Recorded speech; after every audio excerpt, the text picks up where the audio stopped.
기도 감사드립니다. 이 시간에 우리에게 주시는 하나님의 말씀 봉독합니다. 고린도전서 10장의 말씀과 누가복음 13장의 말씀을 읽겠습니다. 자, 먼저 고린도전서 10장 1절에서 13절입니다.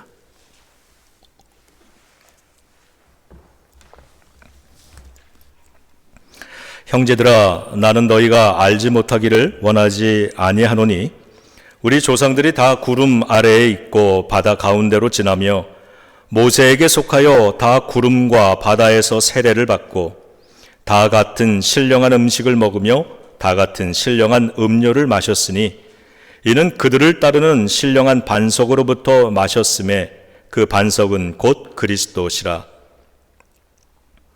그러나 그들의 다수를 하나님이 기뻐하지 아니하셨으므로 그들이 광야에서 멸망을 받았느니라. 이러한 일은 우리의 본보기가 되어 우리로 하여금 그들이 악을 즐겨한 것 같이 즐겨하는 자가 되지 않게 하려 함이니 그들 가운데 어떤 사람들과 같이 너희는 우상 숭배하는 자가 되지 말라. 기록된 바 백성이 앉아서 먹고 마시며 일어나서 뛰논다 함과 같으니라. 그들 중에 어떤 사람들이 음행하다가 하루에 23,000명이 죽었나니 우리는 그들과 같이 음행하지 말자. 그들 가운데 어떤 사람들이 주를 시험하다가 뱀에게 멸망당하였나니 우리는 그들과 같이 시험하지 말자.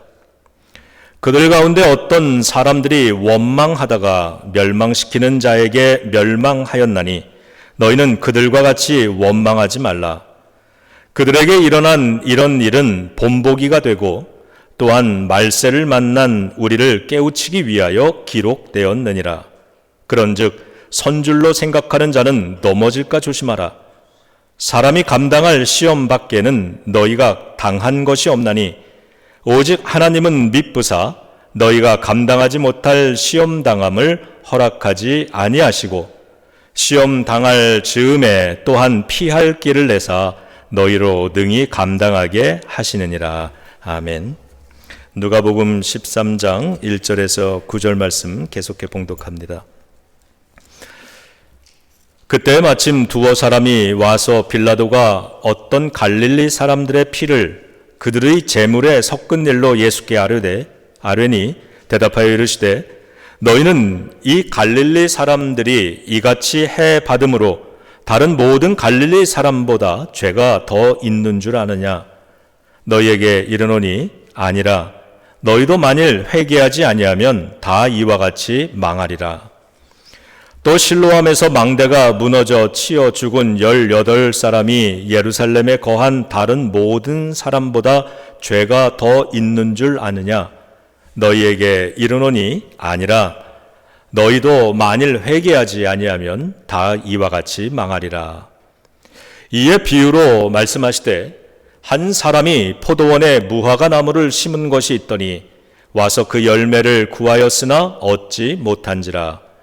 포도원 지기에게 이르되 내가 3년을 와서 이 무화과 나무에서 열매를 구하되 얻지 못하니 찍어 버리라.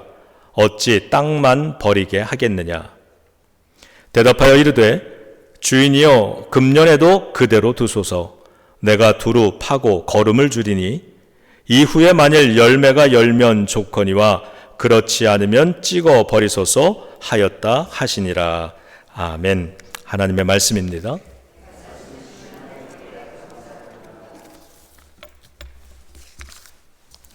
우리 잠깐 말씀 위에 기도하겠습니다. 하나님, 이 시간에 하나님의 말씀 앞에 저희들의 삶을 가지고 섭니다. 하나님의 말씀 우리가 함께 듣고 나눌 때 우리의 심령 속에 진리의 성령님으로 찾아오셔서 우리로 하여금 깨닫게 하시고 기억나게 하시고 감화 감동케 하여 주시옵소서. 우리 속에 이 말씀을 통한 생명의 새로운 역사를, 새로운 변화를 시작하여 주시기를 원합니다. 우리 속에 누군가 하나님께서 오늘 만나기를 원하시고 그 삶 속에 시작하기 원하시는 일이 계실 줄로 믿사오니 주여 이 말씀이 선포되는 가운데, 이 말씀을 듣는 가운데 그리고 우리가 아멘으로 화답하는 가운데 그것이 시작되게 하여 주시옵소서. 하나님의 말씀과 우리 삶의 이야기가 만나지기를 원하며 우리 주 예수님의 이름으로 간절히 기도드립니다. 아멘. 우리가 고린도전서 10장을 읽었는데요. 이 고린도전서 10장에서는 이스라엘의 조상들의 이야기와 우리 성도들의 이야기를 연결시키고 있습니다.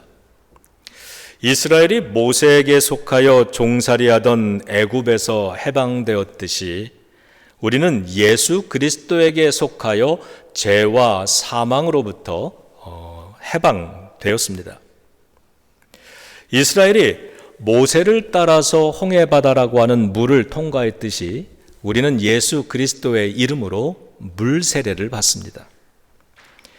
이스라엘이 광야 생활을 하는 동안 하늘에서 내리는 만나를 먹으면서 생명을 얻었듯이 우리는 생명의 양식이신 예수 그리스도의 말씀을 먹습니다.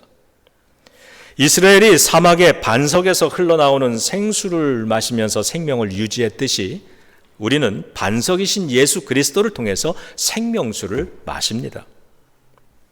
이처럼 저희나 또 이스라엘의 조상들도 하나님의 은혜와 보호를 받았습니다. 그럼에도 불구하고 이스라엘 조상들은 광야에서 범죄하여서 하나님으로부터 징계를 받아 망하는 일들이 있었습니다. 바울은 오늘 그 이야기를 들려주기 시작합니다. 그들은 광야에서 금송아지를 만들고 춤을 추면서 불경스러운 연회, 그러니까 잔치를 벌리는 죄를 범했습니다. 가나안 입성을 앞두고는 모압 땅에서 모압의 여성들에게 유혹을 당해 우상숭배 예식에 참여해서 성관계를 맺는 음행의 죄를 범했다가 2만 3천 명이 죽임을 당했다고 이야기합니다. 또한 하나님의 도우심으로 아랏 족속과의 전투에서 크게 승리하였음에도 불구하고 곧이어 에돔 땅을 우회하는 어려운 길로 걸어가야 하는 상황이 벌어지자 그들은 하나님을 의심했습니다. 그렇게 해서 하나님의 인내를 시험했기 때문에 하나님이 보내신 불뱀들에게 물려 수많은 사람들이 죽임을 당했던 이야기를 전합니다. 그뿐이 아니라 광야 40년을 생활하는 동안에 조금의 어려움이 생기기만 하면 그들은 어떻게 했습니까? 왜 우리들을 애굽 땅에서 여기까지 데리고 나와서 광야에서 죽게 만드느냐, 이렇게 하나님과 모세를 원망하는 죄를 범했습니다. 이러한 조상들의 범죄한 생활상을 낱낱이 우리들에게 들려주면서 바울은요, 우리에게 4가지를 권면했습니다. 첫째는 조상들에게 일어난 일을 본보기로 삼아라 그랬습니다. 본보기로 삼으라는 겁니다. 6절을 보시면 이렇게 기록합니다. 이러한 일은 우리의 본보기가 되어 우리로 하여금 그들이 악을 즐겨한 것 같이 즐겨하는 자가 되지 않게 하려 함이니. 바울은 이렇게 권면을 합니다. 그러니 우리는 저들처럼 우상 숭배하는 자가 되지 말자. 우리는 저들처럼 음행하지 말자. 우리는 저들처럼 하나님을 시험하지 말자. 우리는 저들처럼 원망하지 말자. 그렇습니다. 우리는 이 시대를 보고 있습니다. 우리 권사님 기도해 주신 것처럼 전쟁이 끊이지를 않고 있습니다. 사건 사고가 너무나 많고 천재지변 이런 재난의 소식들이 끝없이 들려옵니다. 시대가 변하여서 이제는 자기중심적인 그러한 나라들, 그러한 민족들 문화가 되었습니다. 우리는 이러한 시대를 살아가고 있는데 이 시대의 그러한 문화와 조류를 보면서 옳고 그름을 분별할 줄 알아야 한다는 겁니다. 그리고 다른 사람들이 이 시대 속에서 살아가는 모습들을 보면서 그들을 통해 교훈을 얻으라는 겁니다. 그들이 잘못하고 있는 것 그대로 본받는 것이 아니라 그들이 잘못 가고 있는 일들을 보면서 그들을 본보기 삼아 우리는 믿음의 신앙을 잘 지켜야 한다는 이야기를 전하고 있습니다. 그것이 첫 번째 우리들에게 준 권면, 본보기로 삼아라입니다. 두 번째는 시간이 없다고 권면을 했습니다. 11절은 이렇게 기록합니다. 그들에게 일어난 이런 일은 본보기가 되고 또한 말세를 만난 우리를 깨우치기 위하여 기록되었다. 성경이 왜 기록되었을까? 우리가 살아가는 지금의 이 시대는 말세이기 때문에, 그러니까 시간이 별로 없기 때문에 우리를 깨닫게 하려고, 그 모습을, 그 기록들을 읽으면서 그들을 본보기 삼아 우리로 하여금 깨닫게 하시려고 이 말씀들을 기록하고 오늘 우리로 하여금 읽게 하신 것이라는 겁니다. 시간이 많다고 생각하면서 여유 부리지 말라는 겁니다. 특히 저와 여러분들, 우리가 신앙생활하면서 여기 계신 많은 분들이 신앙생활을 참 오래 하신 분이고 저 역시 그러는데, 이렇게 신앙생활을 오래 하는 사람들이 가질 수 있는 실수가 뭐냐면 여유 부린다는 겁니다. 악을 청산하는 일을 오늘 시작하지 않으면 늦을지 모른다는 것이 바울의 권면입니다. 믿음의 생활, 은혜 생활을 우리가 자꾸 미루기 시작하면 영영 다시는 못하게 될 수도 있다, 이렇게 경고하는 겁니다. 그래서 늦기 전에 깨달아야 된다. 중요한 것은 과거가 아니라 지금 바로 여기인 것입니다. 제가 신학교에 갔더니 가장 많이 듣던 말 중에 하나가 right now, right here, 바로 지금 바로 여기에 라고 하는 그런 말이었습니다. 하나님의 은혜의 역사, 하나님께 오늘 예배하고 있는 이 자리, 이 시간, 이 장소가 중요하다는 겁니다. 셋째는요, 믿음으로 섰다고 생각하는 자들은 넘어질 수 있으니 조심해라, 이렇게 권면합니다. 12절인데요. 그런즉 선줄로 생각하는 자는 넘어질까 조심하라. 너무 유명한 말이죠. 우리 신앙생활이 언제 왜 넘어집니까? 교만해도 넘어지고요, 나태해도 넘어집니다. 그래서 성경은 항상 우리에게 깨어있으라라고 얘기합니다. 깨어있는다라고 하는 건 지금이라는 뜻입니다.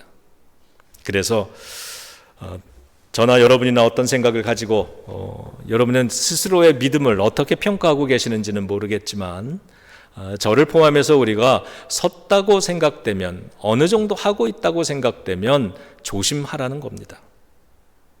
마지막 네 번째 권면은 피할 길을 주시는 하나님의 손길을 붙잡으라라는 거였습니다. 13절에 보니까 이렇게 말씀합니다. 사람이 감당할 시험 밖에는 너희가 당한 것이 없나니. 무슨 뜻입니까? 가만히 생각해 보면 참 많은 시험을 겪으면서 지냈는데 그 시험들을 다 감당하면서 살았다는 겁니다. 우리 삶에 주어지는 시험들은 우리가 다 감당할 수 있는 것들이라는 뜻입니다. 그러면서 계속해서 이렇게 얘기합니다. 오직 하나님은 미쁘사 너희가 감당하지 못할 시험 당함을 허락하지 아니하시고, 우리가 시험을 다 이기면서 살아왔던 이유는 하나님께서 시험을 선별하셔서 우리가 감당할 수 있다라고 생각하는 것들, 그 분량을 우리들에게 허락하셨기 때문이라는 겁니다. 그런데 중요한 건 하나님이 과거에만 그런 것이 아니라 전에도 그랬듯이 지금도 앞으로도 그러하실 거라는 말씀입니다. 그래서 이렇게 얘기합니다. 시험 당할 즈음에 또한 피할 길을 내사 너희로 능히 감당하게 하시느니라. 무엇을 주신다고요? 피할 길을 주신다고 말씀합니다. 우리는 성도입니다. 성도는 하나님의 사람이고 하나님과 동행하고 있고 하나님의 은혜와 자비를 베풀어 주고 계시기 때문에 우리 성도들은 모든 직면하는 시험을 다 이겨낼 수 있는 사람들입니다. 왜냐하면 하나님은 우리가 감당할 수 있는 시험만 허락해 주시기 때문입니다. 이건 저의 설교 이야기가 아니라 성경의 말씀입니다. 오늘 내가 만난 시험이 있다면, 지금 만나고 있는 시험이 있다면 이건 내가 믿음으로 넉넉히 이겨낼 수 있는 것이기 때문에 오늘 나를 찾아온 것입니다. 그러므로 내가 되돌아봤을 때 이런 시험 앞에서 내가 실패한 적이 있었다면 그거는 내 믿음이 없어서가 아니라 믿음을 포기해서 패배했던 것입니다. 왜냐하면 믿음의 사람들은 감당할 수 있는 시험만 받는다 그랬는데 내가 감당하지 못했다면 그때는 내가 믿음으로 서지 않고 믿음을 포기했기 때문인 것이지 결코 그 시험이 내 믿음의 분량보다 더 컸기 때문은 아닌 것입니다. 만일 우리가 그 시험이 너무 컸어, 내가 감당하기 너무 어려웠어, 이렇게 우리가 말한다면 그건 하나님의 약속을 성경의 말이 거짓말이라고 말하는 것이 됩니다. 성경은 하나님은 감당할 시험만 주신다고, 선별해서 주신다고 그렇게 얘기하셨고, 또 그런 시험을 만나면 그냥 너 이길 수 있으니까 네가 알아서 잘해 이렇게 방치하는 게 아니라 우리가 그 시험을 피할 수 있는, 이길 수 있는 길을 열어주셨다 이렇게 얘기도 하십니다. 그러므로 우리는 하나님의 이 말씀을 믿어야 합니다. 믿음을 가지고 우리 인생에 만나는 시험을 대면해야 되는 것입니다. 그래서 저는 내 지난날을 되돌아보면서 내가 패배한 적이 있다면, 실패한 적이 있다면 그건 믿음이 없어서가 아니라, 하나님이 믿음을 안 주셔서가 아니라 내가 믿음을 포기해서 패배한 것이구나, 이런 생각을 하게 됩니다. 여러분, 청년 다윗 잘 아시죠?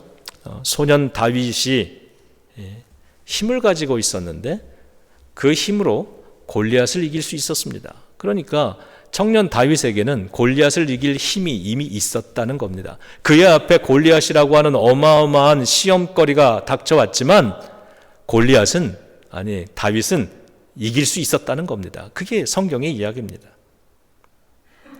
그 이길 힘을 가지고 그것을 사용하기 위해서 예수 그리스도께서, 하나님께서 나에게 힘을 주셨고 나와 함께하니 저 골리앗이 아무리 큰 시험이지만 하나님을 이길 수 없으니 내가 하나님의 이름으로 당당하게 나가면 내가 골리앗을 이길 것이라, 이렇게 선포하지 않았습니까? 믿음의 용기를 내서 맞서자 승리할 수 있었습니다. 그런데 한번 생각해 보는 겁니다. 다윗이 그 순간에 용기를 내지 못해서 포기하고 뒤돌아섰다면 다윗은 패배자가 되었을 것입니다. 어쩌면 우리 앞에서도 시험이 있지만 그 시험 앞에 우리는 결단해야 될지 모르겠습니다. 하나님의 말씀을 붙잡고 하나님께서 이길 수 있고 감당할 수 있는 믿음이기 때문에 그걸 너에게 막 준다고, 허락한다고 말씀하신 이것을 기억하면서요, 오늘 그러니 내가 믿음으로 한번 주님께 의지하면서 한번 맞서보리라. 그러면 우리는 골리앗을 이기는 다윗이 되는 것이고요, 아닐 거야, 못할 거야, 실패할 수도 있지 않아, 이런 두려운 마음으로, 다시 말하면 하나님이 감당할 수 있다고 말씀하시는데 그거를 우리가 못 믿고 그렇지 않을 겁니다 생각하고 뒤돌아선다면 우리는 실패하게 된다는 것이죠. 골리앗은 다윗이 감당할 수 있는 시험이기 때문에 하나님이 허락하신 것입니다. 오늘 만나고 있는 골리앗들이 있습니다.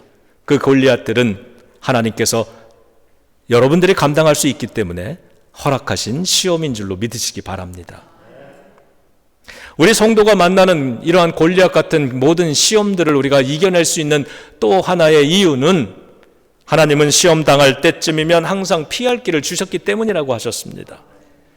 내가 그 시험을 피하지 못했다면 그건 하나님이 주신 피할 길을 내가 몰랐거나 아니면 무시했기 때문입니다.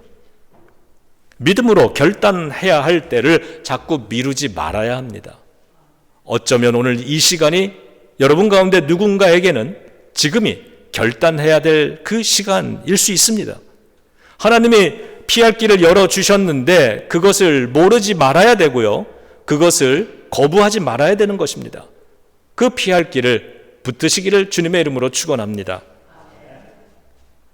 여러분, 그 홍수 속에 신앙이라는 이야기 있죠? 여러분 아마 몇 번은 들어보셨을 겁니다. 홍수가 났어요. 큰 홍수가 나서 이제 마을이 잠기기 시작합니다. 그래서 한 크리스찬이 지붕 위로 피신을 했습니다. 물이 점점점 차오릅니다.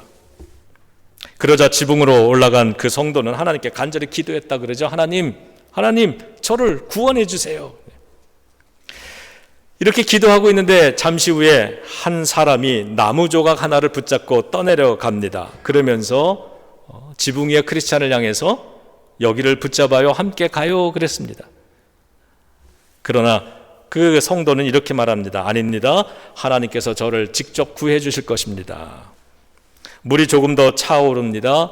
그때 배 한 척이 지나갑니다. 사람들이, 그 배에 탄 사람들이 손을 내밉니다. 이 배로 내려오세요. 어서 타세요. 물이 점점 불어나고 있어요. 그러자 성도는 다시 거절합니다. 아닙니다. 하나님께서 저를 구원해 주실 겁니다. 마지막으로 헬리콥터가 왔다 그러죠. 구조팀이 로프를 내려 보내줍니다. 로프를 잡으세요. 지금이 마지막 기회입니다. 하지만 그는 고개를 저으며 이렇게 말합니다. 저는 하나님을 믿습니다. 하나님께서 저를 구원해 주실 것입니다. 결국엔 물이 지붕을 삼키고 그는 익사해 죽었다고 합니다. 죽어서 하나님 앞에 갔습니다. 그리고 따져 묻습니다. 하나님, 저는 평생을 주님을 믿으면서 간절히 기도하며 살았는데 왜 저를 구원하지 않으셨습니까? 그러자 하나님이 뭐라고 대답하셨다 그래요? 야, 내가 너에게 나무 조각도 보내주고 고무보트도 보내주고 나중에 헬기까지 보내줬는데 네가 다 거절하지 않았느냐라는 거예요. 주님은 어려움 가운데, 시험 가운데 있는 성도들에게 반드시 피할 길을 주시는 하나님이신 줄로 믿으시기 바랍니다. 거절하지 마시기 바랍니다. 모르지도 마시기 바랍니다. 하나님은 시험당할 즈음에 또한 피할 길을 내셨다고 분명히 성경을 통해 우리들에게 말씀하십니다. 사람들은 왜 망합니까? 성도들이 왜 망합니까? 주님이 주신 피할 길을 선택하지 않아서 악에 빠지는 것입니다. 자신이 시험을 선택했기 때문에, 유혹을 선택했기 때문에, 그렇기 때문에 악에 빠지는 것입니다. 바울이 우리에게 주신 이 네 가지 권면을 좀 먼저 정리해 봅니다. 첫째는 본보기로 삼으라는 겁니다. 두 번째는 뭐였습니까? 시간이 없다, 말세다는 겁니다. 세 번째는 섰다고 생각하다가 넘어지지 말아라. 그리고 네 번째는 피할 길을 주시는 주님의 손을 거부하지 말아라 였습니다. 이제 우리는 이 고린도 전서 10장의 말씀을 기억하면서 예수님의 가르침인 누가복음 12장의 말씀으로 가보겠습니다. 바울의 권면은요, 예수 그리스도의 가르침에 근거하고 있습니다. 예수님 시대에 두 개의 사회적인 큰 사건 사고가 있었는데 그 중에 하나가 이스라엘을 지배하고 있던 이 로마 제국에서 파견한 이 총독인 빌라도가 식민지 백성인 갈릴리 사람들을 학살하고 그들의 피를 자신들이 섬기는 우상의 제사의 제물로 섞어서 사용했다는 겁니다. 이게 사람들 속에 크게 퍼져나간 사건, 사고, 이야기였습니다. 어떤 사람들이 예수님을 찾아왔다 그래요. 그리고는 그 이야기를 예수님께 거론하면서 그 사건에 대한 여러 가지 자기들의 의견을 이야기한 겁니다. 우리들이 친구들 만나면 정치 얘기도 하고 경제 얘기도 하고 이런저런 얘기하면서 다 자기 의견을 얘기하지 않습니까? 그러니까 이 당시도 그랬던 것 같습니다. 그 이야기를, 여러 가지 의견을 말하는 사람들의 이야기를 들은 예수님은 이렇게 대답하십니다. 그 죽임당한 갈릴리 사람들이 나머지 다른 모든 갈릴리 사람들보다 죄가 더 많아서, 그들이 더 악해서 그런 봉변을 당했다고 생각하느냐? 그렇지 않다는 겁니다. 그러니까 아마도 예수님을 찾아와서 자기들의 의견을 얘기했던 사람들은 이렇게 얘기한 것 같습니다.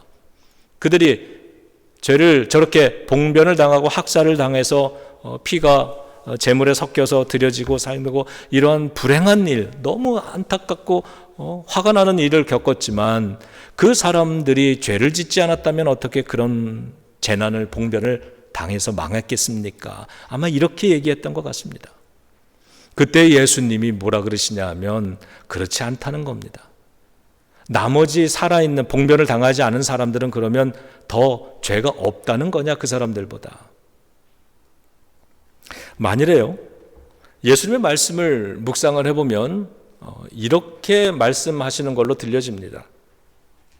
만일에 그런 봉변을 당하지 않은 나머지 사람들,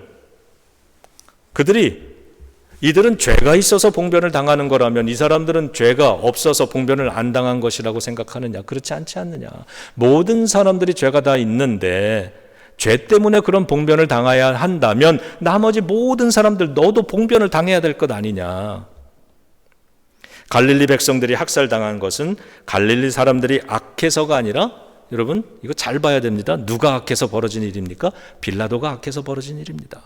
세상이 악하기 때문에 그렇기 때문에 오늘도 봉변을 당하는 그러한 사람들이 참 고통당하는 사람이 많은 것입니다. 우리는 그것을 봅니다. 보면서 정죄하고 판단하라는 게 아닙니다. 그 사람들도 죄가 있고 나도 죄가 있는데 오늘 그러한 어려움을 당하는 것을 보면서 우리는 본보기로 삼을 수 있어야 한다는 겁니다. 그러면서 예수님은 당시에 있었던 또 다른 사건 하나를 언급하셨는데, 직접 언급하셨는데 그게 뭐냐 하면요, 실로암에 수로 작업을 하였는데 그 현장에 세워져 있는 망대가 하나 있었습니다. 그런데 그 망대가 무너져 가지고 18명이 죽은 사건이 있었습니다. 그 사건을 거론하시면서 그 일도 한번 생각해 보라는 겁니다. 죽은 사람들이 다른 사람들보다 더 악해서 그런 일을 당한 것이더냐? 그렇지 않다는 겁니다. 그러면서 하시는 말씀이 이 두 개의 사건을 교훈 삼아서 생각해 보아라. 그런 비극을 당하는 것이 두렵지 않으냐? 그보다 더 큰 재앙이 너희 앞에 있음을 잊지 말아라. 지금 회개하지 않으면 너희들은 모두 망하게 될 것이다. 이런 얘기입니다. 여러분, 우리는 어두운 세대를 보면서 악한 사람들을 보면서 교훈을 얻어야 합니다. 그들을 정죄할 수 있고 분석할 수 있고 판단할 수 있고 비난할 수도 있습니다. 그러나 그것에서 끝나는 것이 아니라, 그것이 중요한 게 아니라 주님의 말씀은 그런 사람들을 보면서 교훈을 얻어라. 너희 자신들의 삶을 되돌아봐라. 그들을 본보기로 삼아 믿음의 자리를 잘 지키면서 지금이라도 늦지 않았으니 회개하고 더욱더 주님께로 돌아오거라. 이 말씀을 주십니다. 이것이 오늘을 살아가면서 우리가 모든 주변에 일어나는 일들을 보면서 본보기로 삼는 성도가 되어야 되는 이유인 것입니다. 그런 다음에 또 뭐라 그러십니까? 그런 다음에 포도원에 열매 맺지 못하는 무화과 나무의 비유를 들려주십니다. 포도원 주인이 있었습니다. 포도원을 잘 조성했습니다. 거기에 많은 나무들을 심었는데 그 나무들 중에 무화과 나무도 심었습니다. 그런데 이 나무들이 3년이 지나도록 열매를 맺지 못하는 겁니다. 그러니까 주인이 매년마다 와서 열매를 열렸나 보다가 3년 되는 해에도 열리지 않으니까, 그러니까 이 포도원 관리인에게 이렇게 얘기합니다. 저 나무들 열매도 맺지 못하는 거 땅만 차지하고 있으니 찍어서 뽑아버려라. 이렇게 얘기를 합니다. 그랬더니 그 관리인이 뭐라 그럽니까? 주인님, 올해에는, 금년에는 하지 마소서. 내가 지금부터 1년 동안 밭을 갈아엎고 거름도 주면서 잘 키워보겠습니다. 혹 그래도 열매를 안 맺으면 그때 찍어버리소서. 이렇게 얘기합니다. 결과는 어떤지 안 가르쳐줍니다. 여기서 우리가 이미 알고 있듯이, 눈치챘듯이 이 포도원의 주인은 하나님이십니다. 포도원 관리인은 예수 그리스도이십니다. 그리고 열매 맺지 못하는 그 무화과 나무는 저와 여러분들, 우리들입니다.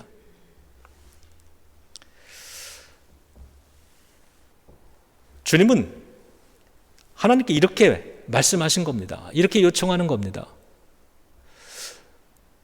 저 인생들이 심판을 받아서 다 찍어버리고 뽑혀버릴 그러한 인생들이지만, 아직까지 열매를 맺지 못하고 있지만, 주님의 포도원에 있으니까 우리 성도들 아닙니까? 그러한 성도들이지만 금년에는 하지 마소서. 지금 당장은 하지 마소서. 오늘 하지 마시고 내일 하십시오. 해주십시오. 내가 오늘 땅을 잘 갈아엎겠습니다. 거름을 한번 잘 줘보겠습니다. 내가 열매를 맺을 수 있도록 한번 그렇게 거름도 주고 물도 주면서 한번 최선을 다해 보겠습니다. 그런데도 불구하고 열매를 안 맺거든. 그때 가서 심판해 주십시오. 이 비유 속에서 예수님은요, 우리에게 시간이 없다는 메시지를 주셨습니다. 금년에는, 지금은 하지 마십시오. 그러나 영원히 안 하는 게 아니라 내년에는, 내일은 그렇게 하십시오. 여러분, 우리에겐 시간이 없는 겁니다. 인생을 봐도 확인이 되지 않습니까? 세월이 어떻게 이렇게 빨리 지났는지 금방 지나가 버린 것 같습니다. 젊을 때도 있었는데 기억이 잘 안 납니다. 그리고 나이만 드는 것이 아니라 나이가 들어가면서 약해집니다. 약하다가 보니까 이것에 자꾸 신경 쓰이고 이것이 제일 큰 이슈가 됩니다. 어느덧 나의 남은 인생이 시간이 많다고 생각했는데, 그런데 살아보니 시간이 너무 없습니다. 주어진 시간은 오늘입니다. Right now, right here. 지금이 바로 마지막 때인 것입니다. 우리 기독교의 신앙은요, 지금입니다. 예수님이 다시 오신다 그랬는데 몇 날, 며칠, 몇 시에 오신다는 말씀을 주지 않으셨습니다. 단 하나 이렇게 얘기하셨습니다. 시대의 징조를 봐라. 그러면 알 거다. 그리고 항상 깨어 있어라. 지금 이 순간 도적같이 오니까 깨어 있으라. 오늘 이 시간을 깨어 있고 다시 오실 주님 앞에 성도는 그 주님 앞에 살아가고 있는, 주님 다시 오실 주님 앞에 있는 것처럼 살라는 뜻이거든요. 이게 뭡니까? 언제, 나중에 언제가 아니라 바로 지금이 중요하다는 이야기입니다. 지금 다시 오실 주님 앞에서 시간이 없다는 생각을 가지고 시대의 징조를 바라보고 사람들을 바라보면서 본보기로 삼고 나는 주님 앞에 더욱 깨어서 열심을 내서 살아가야 되겠구나, 이것을 알으라는 것이죠. 그런 다음에 예수님은 이렇게 말씀하셨죠. 올 한 해 당신이 직접 밭을 갈아엎으시고 거름을 주시겠다고 말을 했습니다. 이게 옥토화 작업입니다.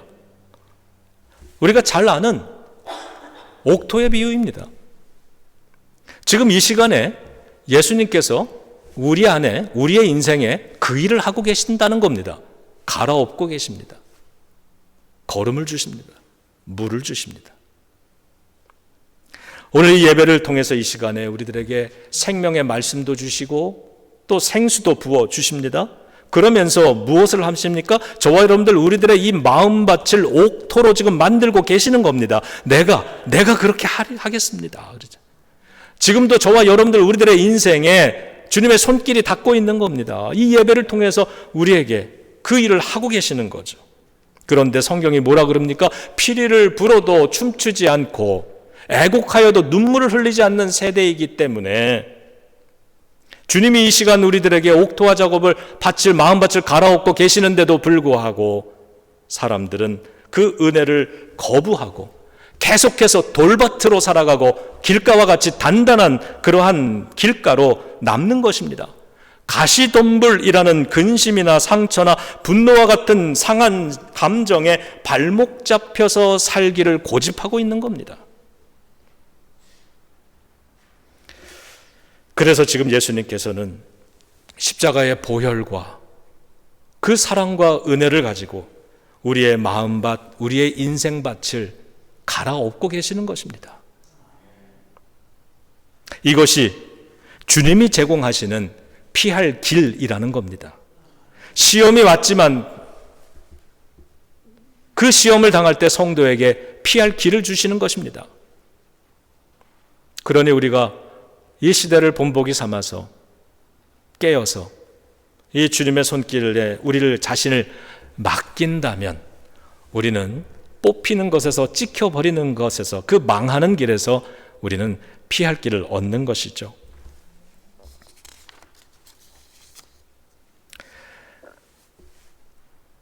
예수님은 오늘 이 말씀을 통해서 우리들에게 이렇게 말씀하신다고 믿습니다.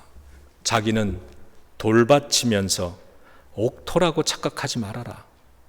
길가와 같이 딱딱한 마음을 가지고 살면서 자신은 열매를 맺을 수 있을 것이라고 착각하지 말아라. 가시밭에 발목 잡혀 있으면서도 괜찮은 거라고 그렇게 착각하지 말으라는 겁니다. 만일 이렇게 한다면 그런 사람들이 섰다고 착각하다가 넘어지는 사람들이 되는 것입니다.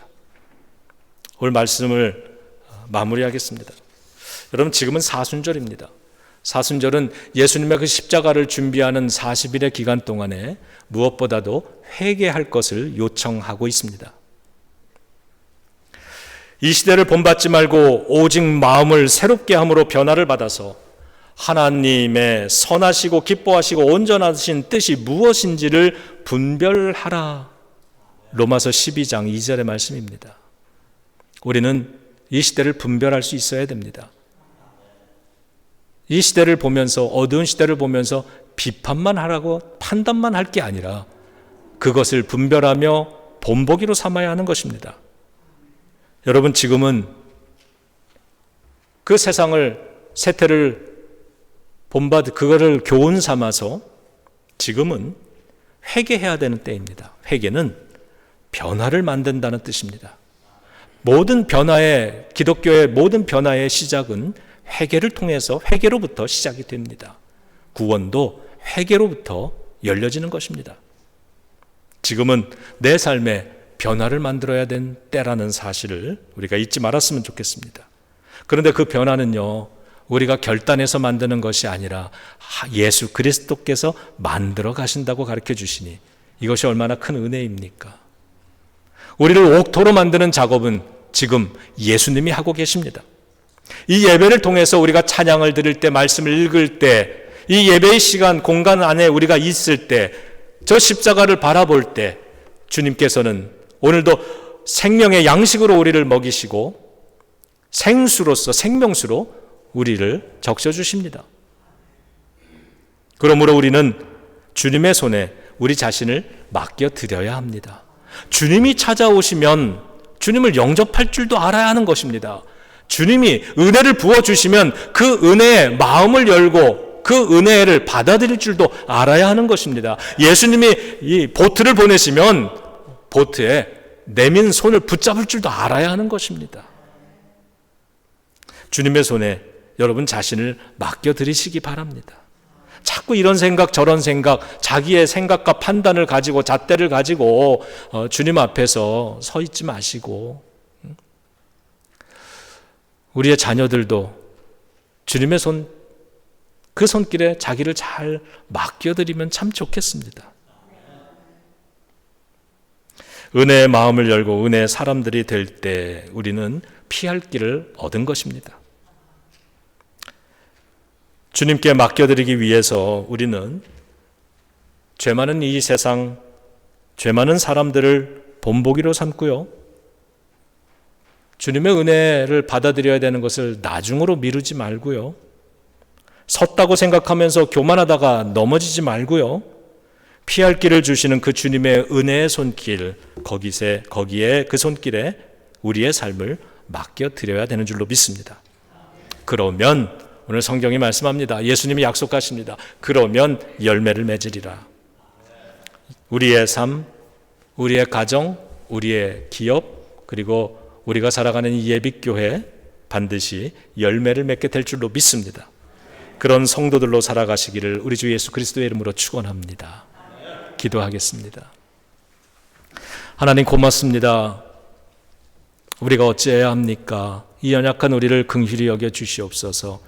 오늘 말씀 붙잡고 힘내서 용기 내서 아멘으로 화답한 모든 성도들의 삶 속에, 그 가정 속에 주님, 오늘 주님의 손길로 찾아와 주시옵소서. 그 주님의 손길에 전적으로 그 손길을 신뢰하며 믿음으로 맡깁니다. 아버지 하나님, 우리의 피할 산성이 되어주시고 피할 바위가 되어주시는 주님, 피할 길을 열어주시니 우리가 주님께로 피합니다. 아버지 하나님, 우리 가정을 붙들고 우리 자녀들의 이름을 붙들고 또 우리의 인생을 붙들고 하나님 앞에 기도로 나아가겠사오니 주여, 이 시간 우리가 합심해서 기도할 때에 우리의 기도를 들어 응답하여 주시옵소서. 우리의 삶이 주님의 손길로, 주님의 역사하심으로 아버지 하나님 옥토가 되어서 열매 맺게 하여 주시옵소서. 망하지 않는 인생 되게 하여 주시옵소서. 시험에 실패하는 인생 되지 않게 하여 주시옵소서. 우리 함께 합심하여서 계속해서 기도하겠습니다. 할렐루야. 거룩하신 아버지 하나님, 오늘 주신 말씀을 붙잡고 기도합니다. 하나님, 이 세상을 바라보며 이 세대를 본받지 않기를 원합니다. 아버지 하나님, 변화를 만들어야 되는 때이오니 주여 우리와 함께하여 주시옵소서. 본보기로 삼겠습니다. 아버지 하나님, 지금 바로 이 시간, 이 자리가 중요함을 기억하고 하나님, 시간이 없음을 기억하며 살겠습니다. 아버지 하나님, 섰다고 생각하지 않겠습니다. 하나님, 옥토라고 착각하지 않겠습니다. 가시덤불에 매여 있으면서도 아버지 열매를 맺을 수 있을 것이라고 하나님 그렇게 오해하고 착각하지 않겠습니다. 우리는 주님의 손길이 필요합니다. 우리의 가정에, 우리의 자녀들의 인생 속에, 나의 인생 속에도 주님의 손길이 필요하오니 주여 말씀하여 주시옵소서. 금년에는 하지 마시옵소서. 내가 저를 옥토로 만들겠나이다. 아버지 하나님, 오늘 우리 가정에 찾아와 주시고, 우리의 인생에 찾아와 주시고, 우리 자녀들의 삶 속에 찾아와 주셔서 옥토가 되게 하여 주시옵소서. 하나님, 망하는 인생 되지 않게 하여 주시옵소서. 열매 맺게 하여 주시옵소서. 하나님, 주님, 우리의 피할 산성이 되어주시고 피할 높은 바위가 되어주시는 주님 감사드립니다. 오늘 우리들의 이 기도 속에 역사해 주시고, 아버지 하나님, 이제 주님의 손길에 맡깁니다. 이 예배가 끝나기 전에 우리의 마음을 열고 주님을 초청합니다. 주님, 내 인생에 찾아와 주시옵소서. 지금 내 마음 문을 엽니다. 주님, 들어와 주님이 원하시는 그 일 시작하여 주시옵소서. 주님을 온전히 신뢰하며 맡기겠습니다. 주님께 순종하겠습니다. 주님의 그 손길을 따라가겠습니다.